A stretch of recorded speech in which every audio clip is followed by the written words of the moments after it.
The Bob Hope Show. Transcribed direct from the Veterans Administration Hospital at Long Beach, California. With Les Brown and his band of renown. Our special guest, Bing Crosby. And here he is, Bob Hope.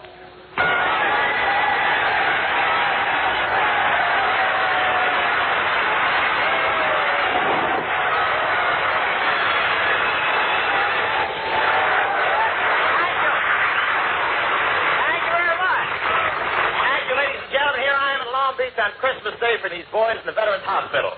As I look out amongst you, I can see the Christmas spirit everywhere. Red robes and green faces.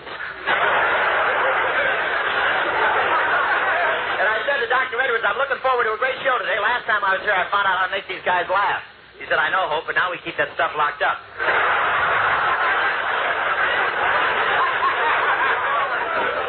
I thought this was a hospital, but I never saw such a healthy bunch of guys. In this place, you're not considered ambulatory until you pass the nurse you're chasing.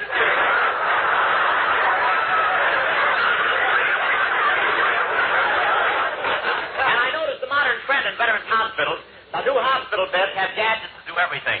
One fellow pushed all the buttons at once to see what would happen. He's now drawing flight pay. He'll be in for a landing any day now. And you should see the way these guys speed around the corridors in their wheelchairs. I asked one patient how much longer he expected to be confined. He said, I've been cured for a month. Now all I got to do is serve out the last 90 days of my traffic sentence.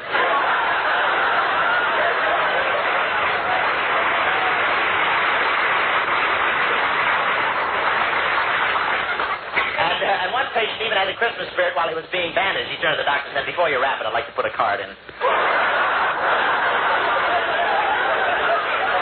I watched one of the nurses decorating the Christmas tree in one of the wards. What a beautiful sight.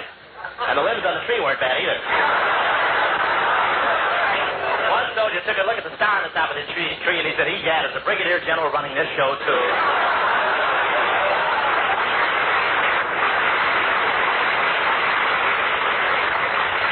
I think it was General Estabrook, I'm not sure. You can't blame Santa Claus for not wanting to show up at this hospital. Last year, when he stepped out of the fireplace in his red suit, 3 nurses and a doctor grabbed him, gave him a shot, threw him in bed, and screamed, we don't care if you do have a beard, you'll be discharged when we're good and ready.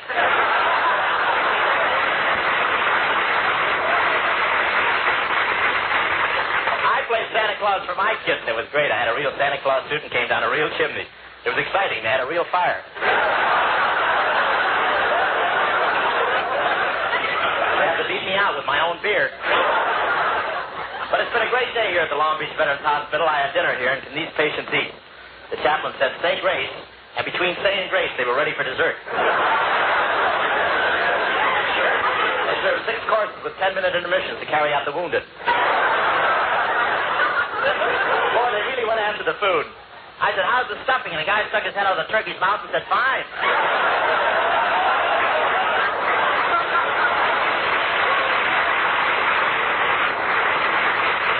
One guy at the table looked really beat. I said, you look like something the cat dragged in. He said, yeah, but he won't drag me out again. I ate him.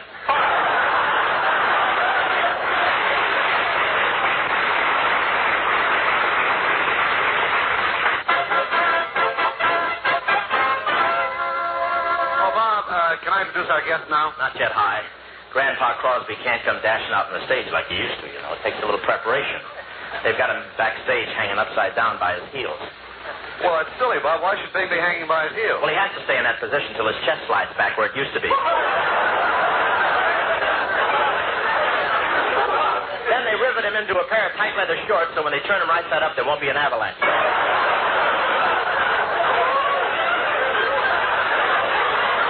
But I got a right to be sore. Wait till I tell you what happened. It was yesterday afternoon. I was in a department store to buy a gift for Bing. Well, there's Santa Claus standing in the middle of the aisle. I'll go over and say hello to him.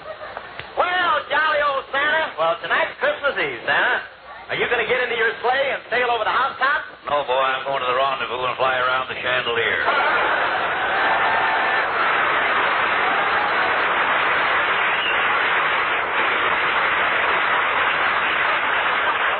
Merry Christmas, everybody. Put something in the pot, boy. Oh, it's you, huh? Still working this racket, eh? Oh, don't call this a racket, boy. Every percent I take in is for a noble organization. You've heard of the SPCA? Oh, yes, the Society for the Prevention of Cruelty to Animals. Yeah, well, this is for the HGPLF, the homeless coonie birds of Lower Frangipani. Frangipani? Where's that? I've never been able to find out. I hope I locate it. I'd hate to be stuck with all this money. Merry Christmas, everybody. Now, wait a minute. Anyway, boy, I'm not a crook. I'm really one of the store detectives. I watch the customers to see they don't steal anything. Oh, you're a store detective? That's right. That's like making King Farouk house mother and master.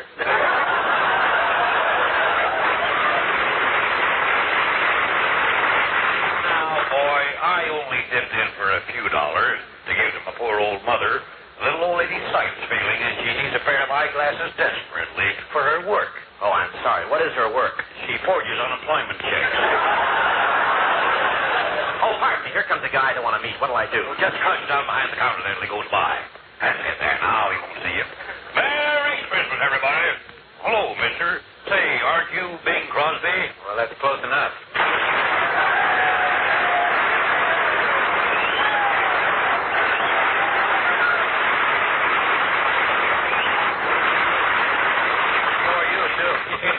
I see you're accepting contributions, Santa. I'd like to add mine to the pot. Here. Some contribution, a can of Minute Maid. Perhaps you can help me, Santa. I don't know the store very well around here, and I'm looking for a present for a friend of mine, Bob Hope. Well, you know him better than I do. Why don't you buy him whatever he needs the most? Well, now, that's an idea. Yeah. Where can I get a large package of talent?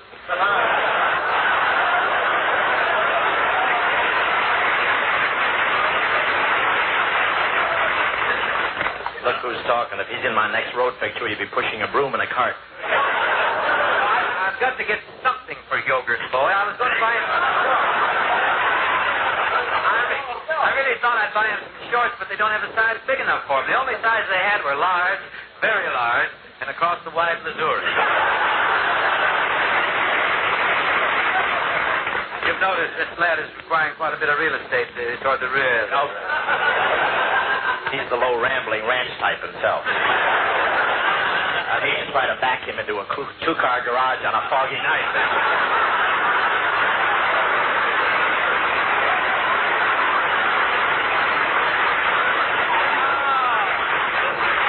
He had the knife out, couldn't open the blade.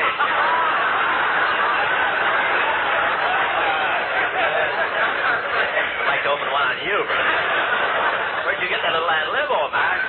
I can feel it right between my... It shouldn't be hard to think of a present for your friend. Think of it the other way around. What's the one thing you'd like to receive from Bob Hope? A postcard from a concentration camp in Siberia.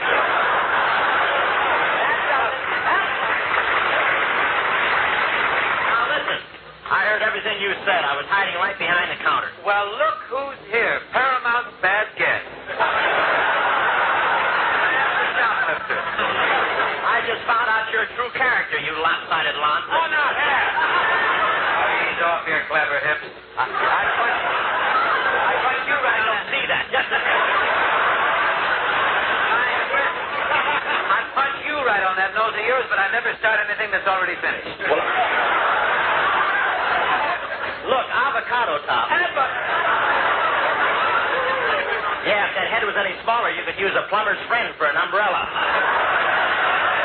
You're my plumber's friend here. Put your hat on. That's all you need. Plumber. Oh, that's champion. Hey, Junior, I don't I think understand. that's the critic from the Long Beach Press Telegram. I don't understand all this indignation, Junior. What do you expect me to give you for Christmas? Miss America wrapped in cellophane or something? Stop bragging. You couldn't get within a mile of Miss America with Errol Flynn on a leash. Hey, look, Montrose, I'm going to settle this question once and for all, Murgatroyd. Come here. Thank you, Montrose. Claude. I shall demonstrate to all concerned just who is the biker and who has the generous heart in this team. Now, for your Christmas gift from me, I want you to pick out anything in the place. Very generous ad libbing. No, I mean it. I mean it. Young lady. Yeah. I'll take that. No. No. You worked out anything. Well, I mean that $300 set of silver over there. Just wrap it up as my present to Mr. Holmes. To me? Hmm? Well, I'll top that. How? As my present to him, lady, wrap up a $500 set of silverware. I'll raise my gift to you to $750. Well, I'll raise mine to you to $1,000. And here's my check to pay for it. 1,000 even. Thank you, sir. Now, get up your loot, Bing. Oh, Mr. Crosby doesn't have to pay. Of course not. Wait. Wait. What goes on here? I'm the shill of the silverware department, lad.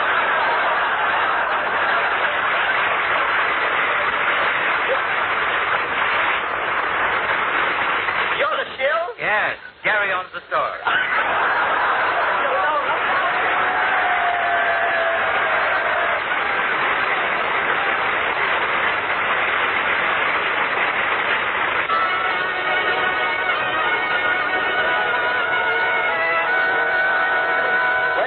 There are many wonderful Christmas stories, such as those written by Dickens and Hans Christian Andersen. But tonight we're going to present a story of Christmas that has never before been told. It's the tale of Bingsy and Bobsy, who, whether you can imagine it or not, were once young. Let us go back through the years. At the home of the host in Cleveland, there is a tiny new arrival. Look at him, Dad, laying on his little blanket. Isn't he just what you wanted for Christmas? No.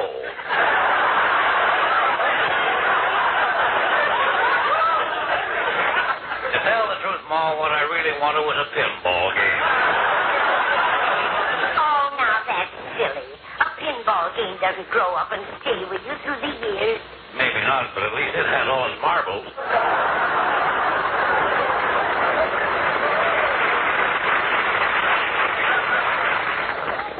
Remember, Pa, before the baby came, you went out and bet $50 it would be a boy, and I bet $50 it would be a girl. Yeah.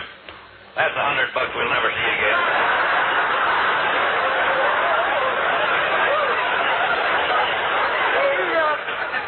Look, just... Wait.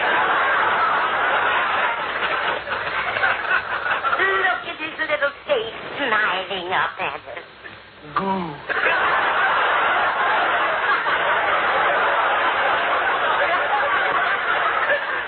Say something, Sonny. Goo. Again, Sonny. Goo. Isn't it cute? Sonny, tell me, what would you like for Christmas? The new lines I'm laying an egg with is goo.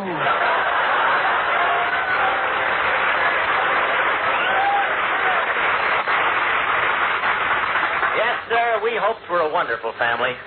Mama was a fine woman till the desire for riches got the best of her, and she turned used car dealer. She had an idea that would have made a fortune if they hadn't caught her at it. She was soldering pennies on the front of Fords and selling them for Lincolns.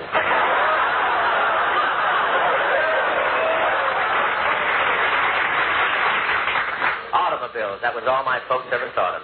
As a baby, I never had any talcum powder. They jacked me up twice a week and Simonized me.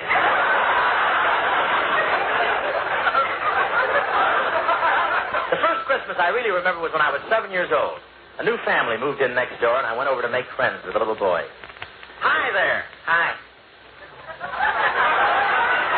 What's your name? Harold Ellis Crosby. Well, brush your hair back out of your eyes so I can see it.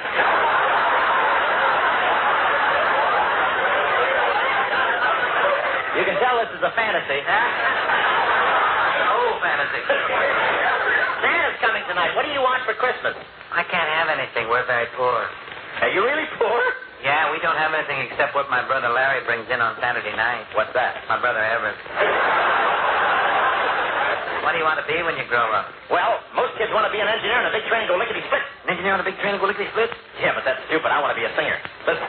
That old black magic's got minutes, well. That old black magic that I know so well. Ba-ba-ba-boo, ba-boo, ba-ba-ba-boo, ba-boo. What do you want to be when you grow up? Engineer and go lickety-split and run over you?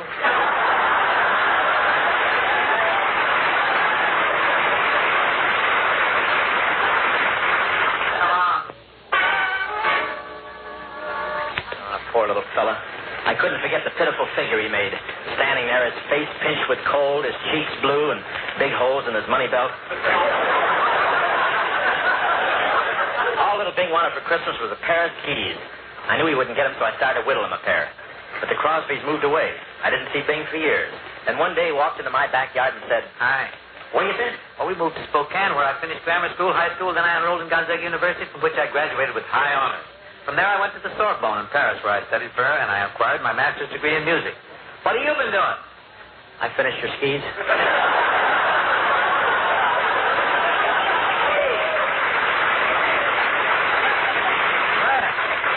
This is double dandy. I don't ski, but they'll keep me from falling down open manholes, I guess. Say, who's this cute bit of fluff coming through the gate? Yoo-hoo, Bobsy. Oh, she's my fiance.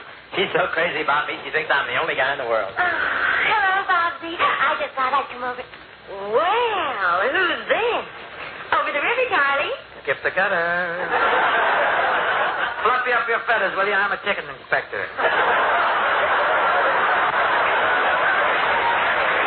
You really go back.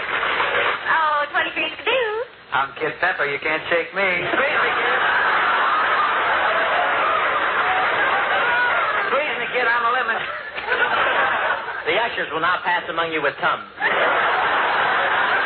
You're quite a dish, honey. I'm in a generous mood today. You may kiss me if you like. Oh, thank you.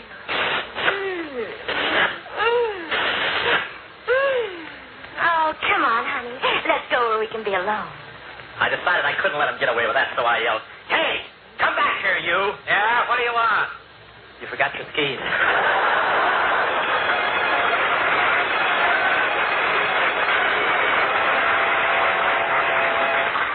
I didn't see Bing for several years, but he told me he never made any money till the Carnation Company hired him.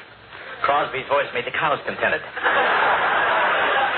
When he sang, they turned to each other and say, "Thank goodness, Matilda, that didn't come out of me." Please, you're speaking of the tonsils I love. I'll take over from here, Robin. To make a name for myself, I went to New York, where I did rather well. I got quite a jolt one day on Broadway when a shabby derelict shuffled up to me and said, "Hey, mister, you got $1 for a cup of coffee?" If I'm a bum in this thing, I may as well be a high-class one.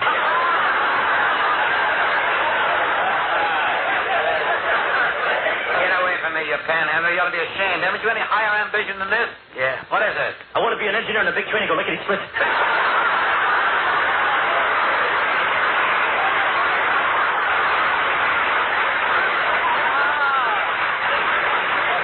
Why, Reuben! Yeah, it's me. I'm in awful shape. Can you help me? I'm sorry, but I've worked hard here in New York for what I've attained. Had you applied yourself as I did, you might have achieved a place for yourself on Broadway as I am. Now, on your way. Go along. I'm busy. Okay. Hey, tomorrow, get your morning paper. Oil Hero Times Express Bureau.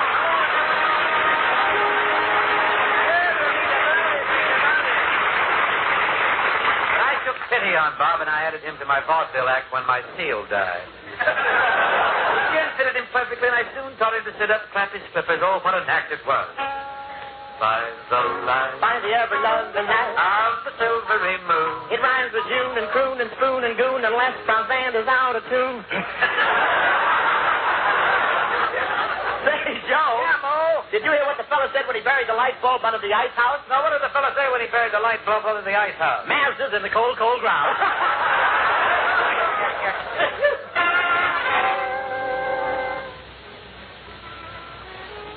That night was Christmas Eve in the little theater we were playing in Kansas. Christmas Eve, a time of warmth and good fellowship, especially among homeless actors.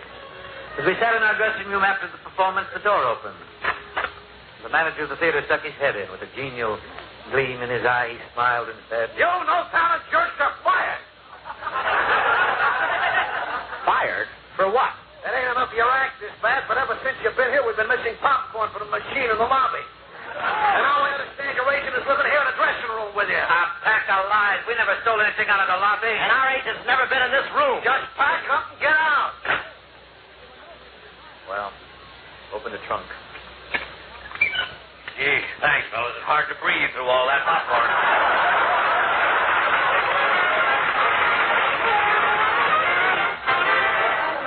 We all know what followed. The two boys made picture after picture for Paramount. And now, to crown their achievements, they are summoned to the office of Y. Frank Freeman, the president of Paramount Studios, who is about to appoint an executive director. May the best man win. Well, hello, boy. Well, hello. Hello, Mr. Freeman. How are you, boy? I won't keep you waiting because I know you're anxious to know my position. Naturally, executive director is an important Where's my desk? And the man who was most charming and handsome. A very clear description of me. Fade, Junior. Go ahead, beat it. So I want you both to meet the man we selected. Well, don't stand there. Empty the waste paper. Oh, there. no!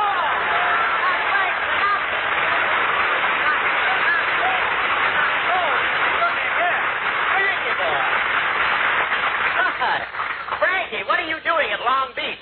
Well, the shrimp boat's landed, and I fought my way out of the net.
Folks had a wonderful day. Right, we want to wish you all the season's best. Merry Christmas. And a Happy New Year.